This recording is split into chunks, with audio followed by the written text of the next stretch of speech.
नमस्कार प्यारे साथियों, स्वागत है आपका अपने YouTube channel English with Rupendra Singh में। आज मैं फिर से लेकर आया हूँ आपके लिए वही टाइम एंड टेंस की क्लास। लास्ट वीडियो में हमने प्रेजेंट परफेक्ट कंटीन्यूअस टेंस तक हम पढ़ चुके थे। इससे जस्ट आगे वाली क्लास यानी कि पास्ट इंडेफिनिट टेंस आज हम पढ़ने जा रहे हैं। ठीक है, तो आज का टॉपिक रहेगा हमारा पास्ट इंडेफिनिट टेंस।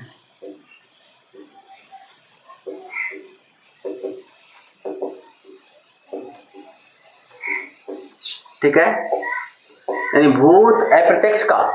कौन सा? भूत अप्रत्यक्ष का।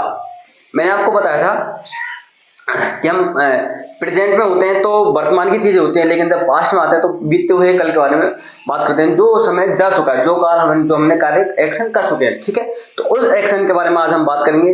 आज से हम पास्ट इंडेफिनिट टेंस का यूज और इसके सेंटेंस वगैरह देखेंगे, इसमें आता क्या क्या है सब कुछ। ठीक है, तो सबसे पहले बात करेंगे इसकी पहचान।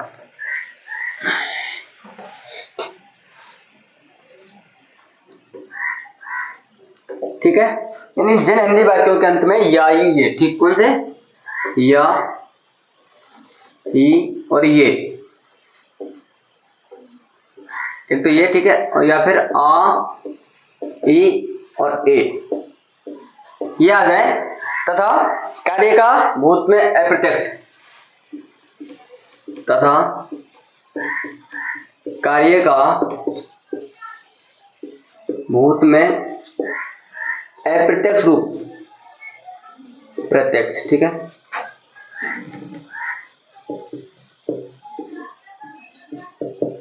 होना पाया जाता हो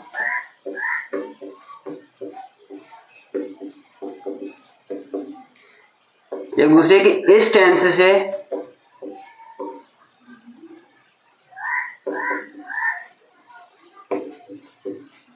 से पूर्व में घटित हुई घटनाओं के बारे में लिखते हैं। क्या कहा मैंने कि इस टेंस से पूर्व में घटित हुई, पूर्व में घटित हुई घटनाओं के बारे में लिखते हैं। जो इस टेंस होता है पास्ट इंडेफिनिट, इससे इस टेंस में यानी कि पूर्व में घटित हुई घटनाओं के बारे में लिखा जाता है। ठीक है, अब बात करेंगे कि सर और क्या क्या आता है।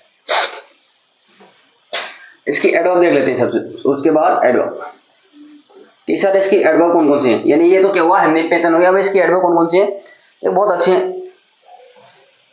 यस्टरडे हुआ, यस्टरडे हुआ, लास्ट मंथ हुआ, ठीक है, MONTH, ईयर हुआ या फिर डे हुआ। मंथ, ईयर, डे, ये कौन से? लास्ट वाले। कौन से? लास्ट वाले। ठीक है, एगो हुआ या फिर कोई वर्ष हुआ। ठीक है, और वर्ष से पहले क्या लगा वो preposition, ETC adverb, ETC adverbs help identify this tense.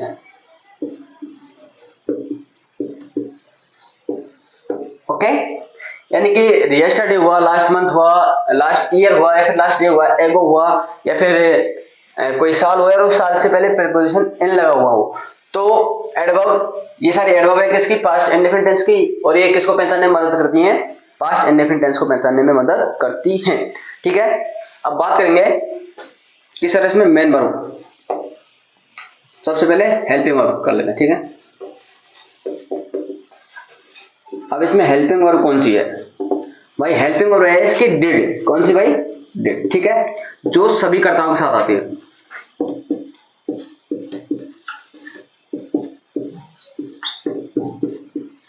कर्ताओं के साथ प्रयोग होता है। ठीक है, मैंने क्या कहा कि जो डेढ़ सहायक क्रिया है, क्या सर, कि जो डेढ़ सहायक क्रिया है वो सभी कर्ताओं के साथ आती है। सभी कर्ता यानी कि सिंगुलर हो या फिर प्लूरल हो, यानी कि सिंगुलर में ही, सी, इट, नेम आते हैं। ठीक है, प्लूरल में आई, वी, यू, दे आते हैं। ठीक है, यानी इन सभी के साथ क्या आता है? डेढ़ सहायक क्रिया का प्रयोग करते हैं। कब?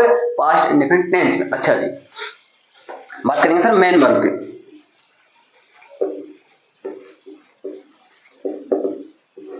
मेन वर्ब के इसमें फर्स्ट फॉर्म का प्रयोग करते हैं। किसका? फर्स्ट फॉर्म का प्रयोग करते हैं। यानी मुख्य क्रिया की कौन सी फॉर्म आती है भाई साहब? First form. कौन सी फॉर्म? फर्स्ट फॉर्म का प्रयोग करते हैं। मैंने कहा कि मुख्य क्रिया की इसमें फर्स्ट फॉर्म का प्रयोग करते हैं। ठीक है, अच्छा जी। तो सर हमने तो सुना है कि इसमें सेकंड फॉर्म का प्रयोग होता है। जी सर होता है, मैं कब मना कर रहा हूं, नहीं होता। अरे होता है, पर कब होता है, कैसे होता है, आइए देखते हैं। नोट डाल के लिखेंगे सभी कि इन पास्ट इंडेफिनिट के, ठीक है, पास्ट इंडेफिनिट के सिंपल सेंटेंसेस में हेल्पिंग वर्ब यानी एचवी, क्या हेल्पिंग वर्ब यानी कि एचवी। हेल्पिंग वर्ब कौन सी है इसकी भाई साहब? डिड। कौन सी? डिड का प्रयोग नहीं करते हैं, डिड का प्रयोग नहीं होता है।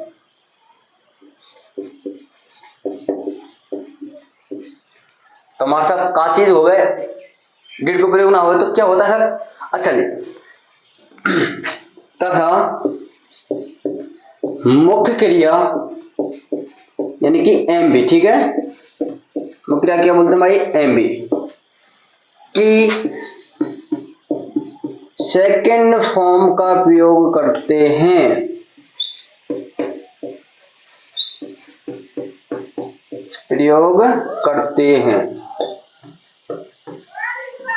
क्या कहा मैंने कि पास्ट इंडेफिनिट के सिंपल सेंटेंस में हेल्पिंग वर्ब एंड डिड का प्रयोग नहीं होता है तथा मुख्य क्रिया की सेकंड फॉर्म का प्रयोग करते हैं। क्या कहा? पास्ट इंडेफिनिट के सिंपल सेंटेंस, किसमें सर? सिंपल सेंटेंसेस में हेल्पिंग वर्ब डिड का प्रयोग नहीं किया जाता। ओके, हाँ, तथा मुख्य क्रिया की सेकंड फॉर्म का प्रयोग करते हैं। अच्छा जी,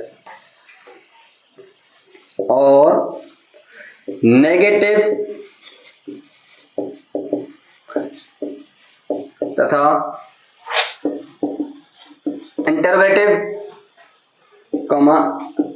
इंटरोगेटिव प्लस नेगेटिव, ठीक है, मैं आई लिख रहा हूं बस, नेगेटिव इंटरोगेटिव प्लस नेगेटिव से, यानी इन सेंटेंस में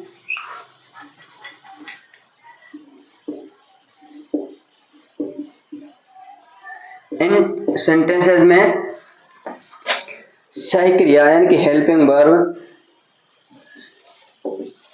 डिड तथा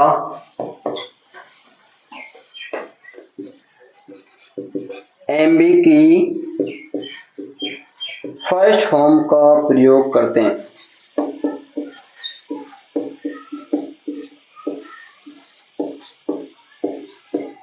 क्या कहा मैंने? अब इस नियम को ध्यान से सुनेंगे सभी ध्यान से सुनेंगे। अब भाई पीछे बैठने वाले, अरे हेलो इधर मेरी बात, ठीक है। तो देखिए मैंने कहा कि पास्ट इंडेफिनिट टेंस के सिंपल सेंटेंस में यानी कि साधारण वाक्यों में मुख्य क्रिया की सेकंड फॉर्म का प्रयोग करते हैं तथा हेल्पिंग वर्ब डिड का प्रयोग नहीं करते हैं। Okay sir. इसके बाद मैंने कहा कि नेगेटिव इंटरोगेटिव प्लस नेगेटिव यानी कि नकारात्मक प्रश्नवाचक और नकारात्मक वाक्यों में सहायक क्रिया डिड का प्रयोग किया जाता है तथा मुख्य क्रिया की फर्स्ट फॉर्म का प्रयोग किया जाता है। अच्छा जी, ये बात है। चलो बहुत बढ़िया। बात करेंगे सर स्ट्रक्चर की। आपने ये तो बता दिया, पर इसका स्ट्रक्चर एक बार और देख लेते हैं कि पहचान इसकी क्विक रिवीजन की पहचान की जिन हिंदी वाक्यों के अंत में या ये आ ई तथा कार्य का भूतकाल में अप्रत्यक्ष होना पाएगा तो इस टेंस से पूर्व में घटित हुई घटना के बारे में लिखा जाता है। ठीक है। अब इसकी एडवर्ब कौन कौन सी हुई? एक तो हुआ यस्टरडे, एक हुआ last month, last year, last day, एगो, या फिर कोई साल दे रखी हो और उससे पहले कोई प्रीपोजिशन हो। ठीक है। Etc adverb etc adverbs help identify this tension. ये प्रकार की एडवर्ब होती है जो इसको पहचानने में क्या करती है, मदद करती है। Okay sir. इसके बाद मैंने कहा कि इसकी हेल्पिंग वर्ब कौन सी है, हेल्पिंग वर्ब है सर डिड, और जो सभी कर्ताओं के साथ आती है, सिंगुलर प्लूरल सभी के साथ आती है। अच्छा, इसकी मेन वर्ब कौन सी है, फर्स्ट फॉर्म, कौन सी, फर्स्ट फॉर्म। लेकिन पास्ट इंडेफिनिट के सिंपल सेंटेंस में सेकंड डेट का प्रयोग नहीं करते हैं तथा मुख्य क्रिया की सेकंड फॉर्म का प्रयोग करते हैं। किसका, सेकंड फॉर्म का प्रयोग करते हैं। अच्छा जी। और नेगेटिव तथा इंटरवेटिव तथा नेगेटिव वाक्यों से, ठीक है, सेंटेंसेस में हेल्पिंग और डेट का प्रयोग भी करते हैं और मुख्य क्रिया की फर्स्ट फॉर्म का प्रयोग करते हैं। ओके।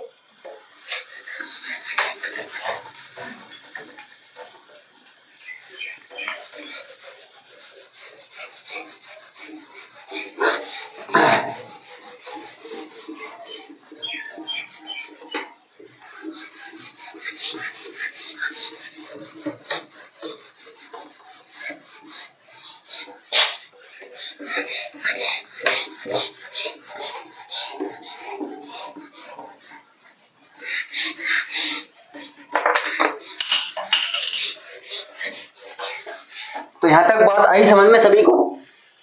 नहीं आई हो तो भाई बताओ, दोबारा समझाऊं। अब बात करेंगे इसके स्ट्रक्चर की, सर इसका सेंटेंस का स्ट्रक्चर क्या होता है। अच्छा जी, बहुत अच्छी बात।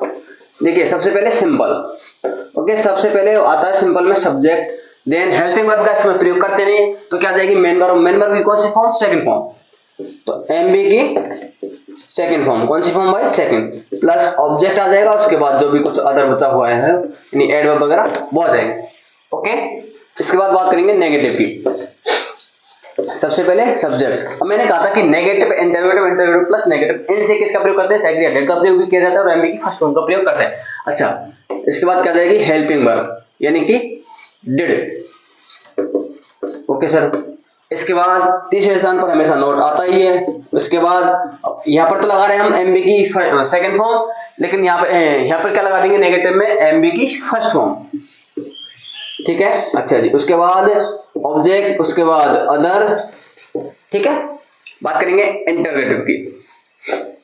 इंटरवेटिव में क्या होता है कि हेल्पिंग वर्ब को आगे ले आते हैं। तो सबसे पहले हेल्पिंग वर्ब यानी कि डिड, उसके बाद सब्जेक्ट, उसके बाद एमबी की फर्स्ट फॉर्म, ठीक है, उसके बाद ऑब्जेक्ट, उसके बाद अदर चीजें, और उसके बाद लास्ट में क्वेश्चन मार्क। इसके बाद इंटरवेटिव प्लस नेगेटिव, इंटरवेटिव प्लस नेगेटिव। अच्छा जी।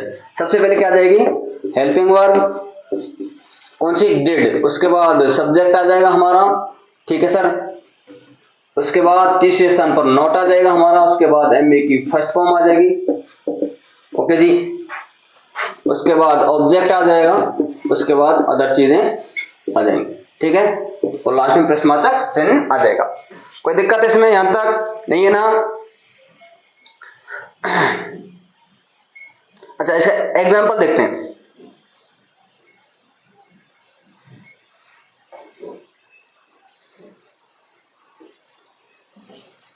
एग्जांपल देखते हैं।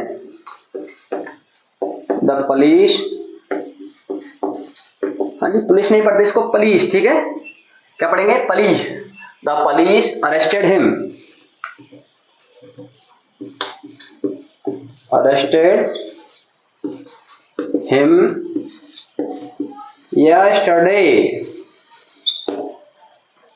पुलिस ने कल उसे पकड़ लिया, क्या कर लिया, पुलिस ने उसे कल पकड़ लिया।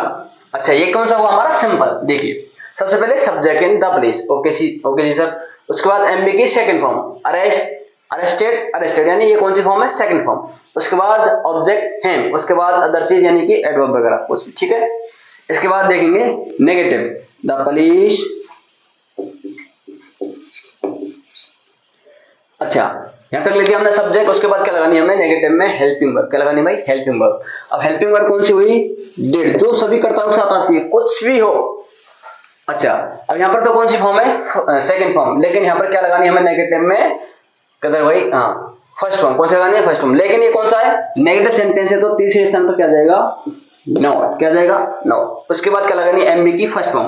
अब अरेस्टेड सेकंड फॉर्म है तो इसकी फर्स्ट फॉर्म क्या बनेगी, अरेस्ट, क्या बनेगी, अरेस्ट, ठीक है। इसके बाद ऑब्जेक्ट क्या है हमारा, हिम, और बचा हुआ पार्ट यस्टरडे। ओके जी। The police did not arrest him yesterday, police ने उसे कल नहीं पकड़ा। ठीक है, इंटरोगेटिव की बात करेंगे, अब डेट कहां पर आ जाएगा आगे, did the police arrest him yesterday, प्रश्नवाचक चिन्ह। अच्छा जी, the police arrest him yesterday, interrogative में डिड, ठीक है, उसके बाद सब्जेक्ट क्या हुई हमारी द पुलिस, उसके बाद एमए की फर्स्ट फॉर्म क्या हुई अरेस्ट, उसके बाद ऑब्जेक्ट क्या हुआ हिम, उसके बाद अदर चीज क्या हुई यस्टरडे, और बाद में प्रश्नवाचक चिन्ह। अच्छा, इंटरोगेटिव प्लस नेगेटिव, तो सबसे पहले क्या लगा देंगे हेल्पिंग वर्ब यानी कि डिड, उसके बाद सब्जेक्ट क्या आ जाएगा द पुलिस, उसके बाद तीसरे स्थान पर नॉट, उसके बाद एमबी की फर्स्ट फॉर्म अरेस्ट, उसके बाद हिम, और उसके बाद यस्टरडे और प्रश्नवाचक चिन्ह। तो यहां तक कोई दिक्कत? अच्छा, कोई दिक्कत है आपको बनाने में? आपके पास यदि स्ट्रक्चर है सेंटेंस बनाने का तो डेफिनेटली आप तुरंत की तुरंत बना देंगे कि सर ये तो ऐसे ऐसे आ जाएगा, कि सर ये तो ऐसे ऐसे आ जाएगा। ठीक है, हाँ जी, मैं आपके लिए इसी प्रकार से एक दूसरा सेंटेंस दे रहा हूं, बहुत अच्छा, बहुत प्यारा सेंटेंस है।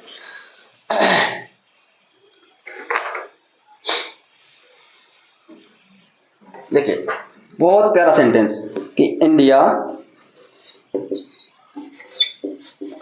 गॉट फ्रीडम इन 1947, भारत को आजादी 1947 में मिली। कब मिली थी? 1947 में भारत को आजादी 1947 में मिली। नेगेटिव बना देंगे,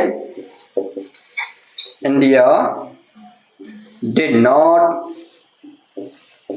अब गॉड की सेकंड फॉर्म, गॉड तो क्या है सेकंड फॉर्म है, लेकिन गॉड की फर्स्ट फॉर्म क्या है गेट। ठीक है, फ्रीडम इन 1947, ठीक है, इंटरोगेटिव देख लेते हैं कि did India get freedom in 1947, interrogative plus negative देख लेते हैं, India did India not get freedom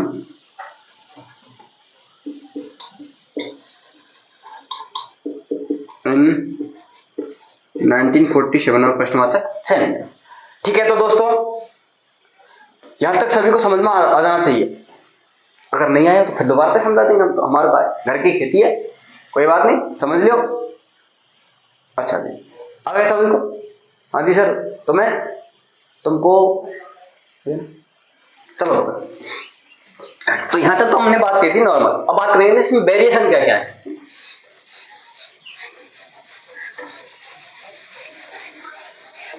देखो, अब यदि आपके पास स्ट्रक्चर लिखा हुआ है, आप स्ट्रक्चर को ध्यान दें कि इसमें कौन सी फॉर्म का प्रयोग करेंगे, किस हेल्पिंग वर्ब का प्रयोग करेंगे, ठीक है, तो वो आपको सेंटेंस मेकिंग में कोई दिक्कत आएगी ही नहीं, कभी नहीं आएगी।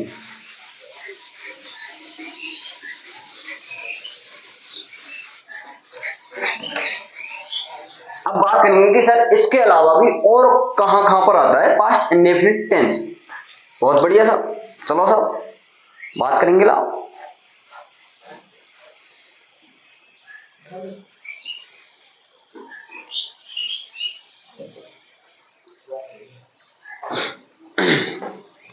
देखिए स्ट्रक्चर बता रहा हूं मैं आपको। It is time,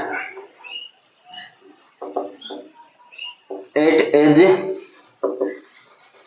high time, it is about time, it is time, it is high time, it is about time. ठीक है, it is time, it is high time, it is about time. इनके बाद क्या आता है?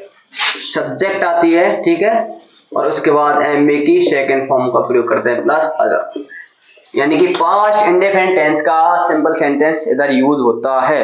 क्या कहा मैंने कि it is time, it is high time, it is about time. इनके बाद क्या लगाते हैं हम?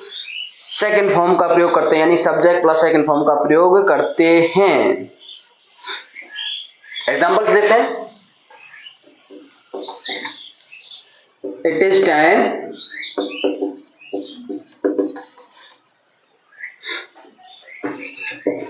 You inform the police, inform the police, ठीक है। या फिर इट इज हाई टाइम कर लो यहां पर एज योर विश, या फिर इट इज अबाउट टाइम कर लो, इट इज हाई टाइम कर लो या फिर इट इज अबाउट टाइम कर लो, ठीक है। जैसे और दूं मैं एक दो एग्जांपल कि it is about time,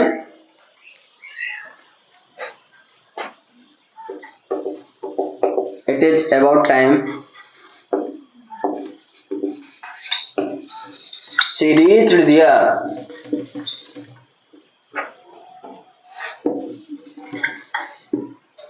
it is time, it is about time या फिर it is high time she reached there, ठीक है। तो ये स्ट्रक्चर आपको कहीं मिल जाए, इट इज टाइम वाला, इट इज हाई टाइम वाला, इट इज अबाउट टाइम वाला, ठीक है। तो इसके बाद क्या आती है, हमेशा सेकंड फॉर्म का प्रयोग करते हैं। But it is second time, it is first time, it is last time, it is third time, it is fourth time, यदि ये आ जाए तो आपको क्या लगाना है, प्रेजेंट परफेक्ट टेंस का प्रयोग करना है, ठीक है। यानी उसके बाद वो क्या लगाते हैं, सब्जेक्ट प्लस हैजर, उसके बाद थर्ड फॉर्म का प्रयोग करते हैं, ठीक है। हाँ जी, इसके बाद कहां पर आता है, इमेजिनरी सेंटेंस में, किसमें,